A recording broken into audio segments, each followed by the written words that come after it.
क्षितिज। क्षितिज, एक सार्थक यात्रा नई क्षितिज की ओर, जिसमें आप सभी का हार्दिक स्वागत है। नमस्कार श्रोताओं, विश्व हिंदी सचिवालय के पाक्षिक कार्यक्रम क्षितिज में आप सभी श्रोताओं का हार्दिक स्वागत है। जैसा कि आप जानते हैं कि हमेशा हमारी यही कोशिश रहती है कि हम किसी जाने माने लेखक से, कवि से, साहित्यकारों से आपकी मुलाकात करवाते रहें। आज हमारे लिए खुशी का अवसर है कि विज्ञान भवन नई दिल्ली में विश्व हिंदी परिषद द्वारा एक अंतर्राष्ट्रीय सम्मेलन राष्ट्र कवि रामधारी सिंह दिनकर जी को लेकर के उनकी 115वीं जयंती पर आयोजित किया गया है। और इससे भी ज़्यादा खुशी की बात हमारे लिए ये है कि आज हमारे साथ जुड़े हुए हैं हमारे राष्ट्र कवि दिनकर जी के पौत्र, जिनके साथ हम आपकी मुलाकात करवाने जा रहे हैं।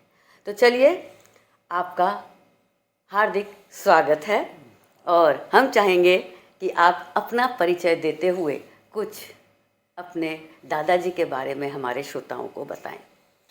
नमस्कार कल्पना जी। और ऐसा है कि दादाजी को जब स्मरण करता हूँ तो बहुत सी स्मृतियाँ हौच पौच हो जाती हैं कई बार, और फिर समझ में नहीं आता कि मैं दरअसल इस पक्ष को रखूँ या उस पक्ष को रखूँ। और तो लगता है कि ऐसे विराट व्यक्तित्व के साथ कुछ ऐसा बहुआयामी घटता ही होगा सामान्यतः जी। तो मुझे स्मरण है कि अब जैसे उनके ऐसे लोगों के लिए क्या कहा जाए, इकबाल का वो शेर याद आता है कि हजारों साल नरगिस अपनी बेनूरी पे रोती है, बड़ी मुश्किल से होता है चमन में दीदावर पैदा। बहुत खूब। तो ऐसा ही कुछ है उनका पक्ष। अब मुझे बचपन की कुछ यादें हैं। जब मैं विद्यालय में पढ़ता था और तब वो बच्चों के साथ हिले मिले रहते थे और कहते थे कि अच्छा ये कविता याद करके सुनाओ तो मैं 25 पैसे दूंगा या 10 पैसे दूंगा जी। उस समय 10 पैसे का भी बड़ा मूल्य था। और या कहते थे कि रसगुल्ला खिलाऊंगा, जैसे बच्चों को बहलाते हैं। बहलाते हैं जी। तो उसी दौरान मैंने उनकी कुछ कविताएं इसमें याद की थी। और हालांकि वो कविता जो है बहुत मैच्योर कविता है, बहुत प्रौढ़ कविता है, और मेरी समझ में तो क्या खाकी आई होगी उस समय, अभी तक समझ जाऊं तो बड़ी बात है। नील कुसुम, तो मैंने नील कुसुम याद कर ली थी और मैं उसका पाठ करता था तो उन्होंने बहुत खुश होकर हम लोगों को मिठाई खिलाई थी जी। ये चीज़ें मुझे स्मरण आती हैं। और उसकी पंक्तियां हैं, है यहाँ तिमिर आगे भी ऐसा ही तम है, तुम नील कुसुम के लिए कहाँ तक जाओगे। जी, बहुत सुंदर। जो गया आज तक नहीं कभी वह लौट सका, नादान मर्द क्यों अपनी जान गवाओगे। तो ये कविता लंबी है और अंत में है उसकी जो अंतिम पंक्तियाँ हैं कि हो जहाँ कहीं भी नील कुसुम की फुलवारी, मैं एक फूल तो किसी तरह ले आऊँगा, जूड़े में जब तक भेंट नहीं यह बांध सकूँ, किस तरह प्राण की मणि को गले लगाऊँगा। बहुत खूब। इसके अतिरिक्त आपको अपने बचपन की और कोई ऐसी बात याद है जो कोई विशेष जो है उनके बारे में, दिनकर जी के बारे में आप कह सकते हो? अब वो उस समय का जो दौर है वो हर चीज़ ही विशेष नज़र आती है कई दृष्टि से जी। और उनका जो एक विराट व्यक्तित्व, और ऐसा लगता था कि जैसे एक स्वाभाविकता थी कि हाँ वह तो बड़े व्यक्ति थे, ऐसा कुछ बोध उस समय तो नहीं होता था। बाद में चल के ये समझ में आया कि वो क्या चीज़ थे। तो जैसे लेकिन वो छोटे छोटे विनोदी पक्ष भी थे उनके। जी। जैसे एक बार जा रहे थे तो कहा कि गाड़ी में बैठे तो हम लोग उनको प्रणाम करने गए तो किसी ने कहा टाटा। तो कहने लगे आज, अरे बेटा कभी कभी बिरला भी बोल दिया करो, नहीं तो बिरला नाराज हो जाएगा। बहुत खूब। मतलब हंसी मजाक में उन्होंने जो है रास्ता जो है, सही मार्ग जो है वो दिखा दिया। और उनकी कोई ऐसी कविता जो आपको बहुत ज़्यादा पसंद हो, जिसमें कि राष्ट्रीय धुन जो है वो आती हो? राष्ट्रीयता से जुड़ी तो उनकी बहुत सी कविताएं हैं।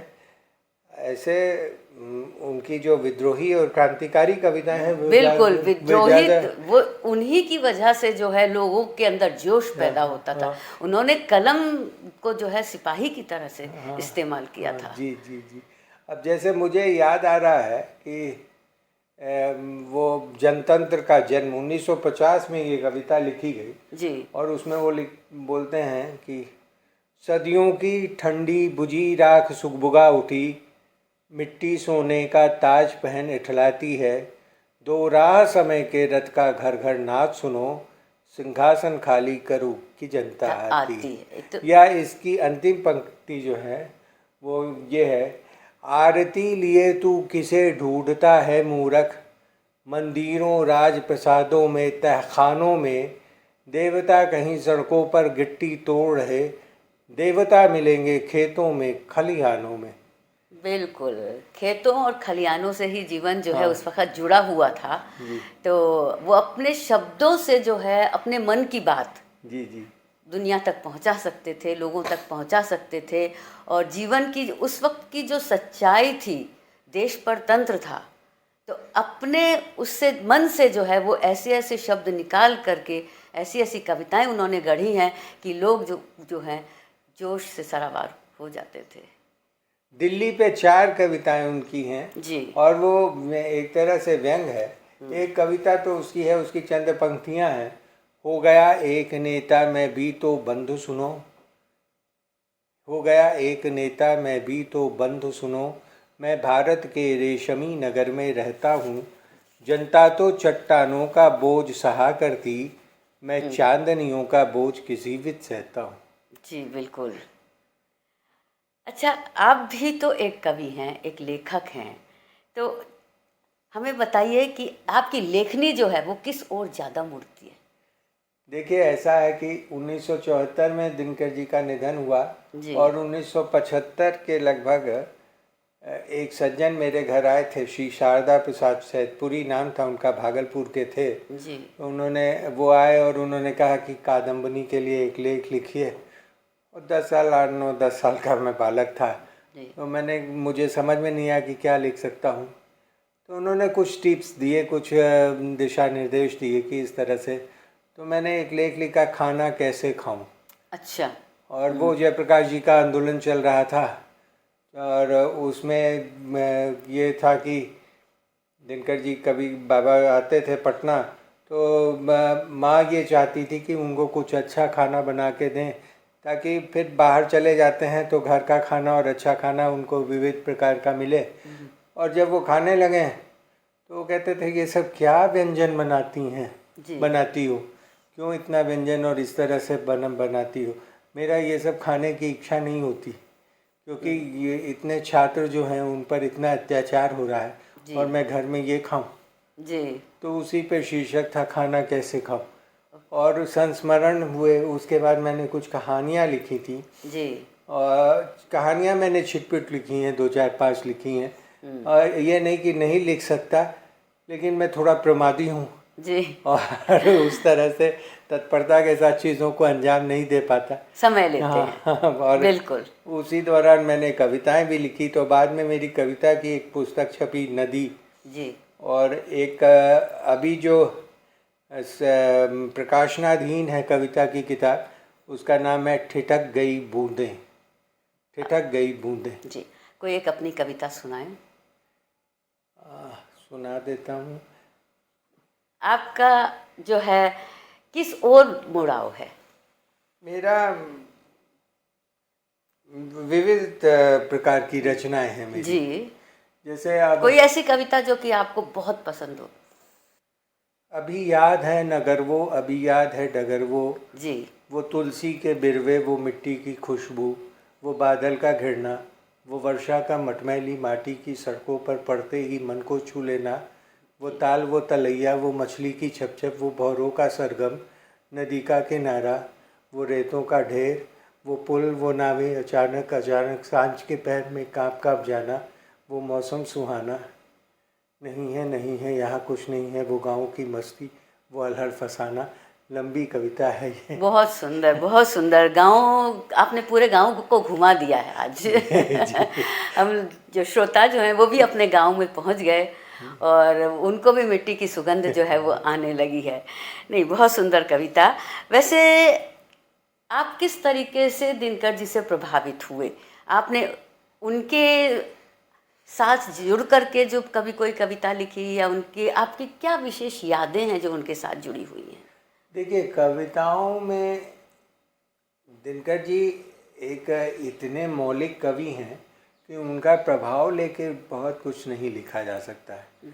हाँ, उनके जो शब्द हैं, अगर आप उनको ढंग से पढ़ते हैं तो उनके शब्दों का प्रभाव आता है, और उनके शब्दों का में जो चीज़ें हैं और वो शब्द आपके अंदर घुमड़ सकते हैं, आ सकते हैं। लेकिन दिनकर जी के तर्ज पे कोई कविता लिखना, कविता शैली, वो बहुत कठिन काम है।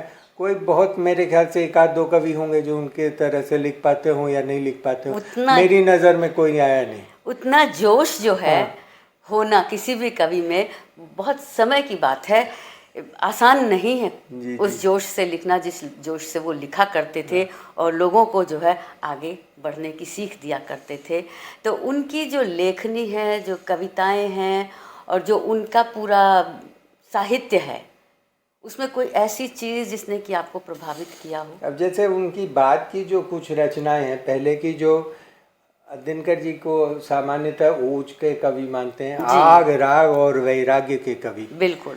तो आग के कवि तो वो थे ही, तो वो शुरू की रचनाएं हैं। अब मैंने जैसे उनकी कुछ मार्मिक पंक्तियां ऐसी हैं जो हमेशा हमें याद रहती हैं, जैसे याद रहती हैं नहीं, जो जिनका असर मेरे ऊपर हुआ जी। अब जैसे वो कहते हैं, तुम वृक्ष हो, शैवाल हो जी, शिशु हो, तुम कमल हो, वायु जिस पर संचरण करती, तुम बहुत ही प्राणशु हो जी, कितना कहूँ, और ये बातें जगत की दृष्टि के लिए कुछ भी नहीं।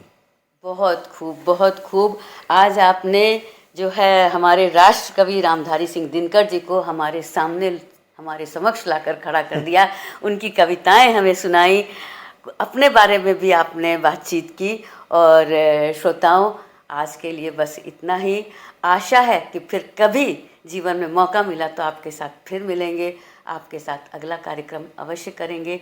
तब तक के लिए हमें आज्ञा दीजिए। धन्यवाद। बहुत आभार कल्पना जी, और आप लोगों को नमस्कार। और मैं तो दिल्ली में हूँ अभी, और मॉरिशस के सभी श्रोताओं को मेरा सादर अभिवादन। धन्यवाद। क्षितिज,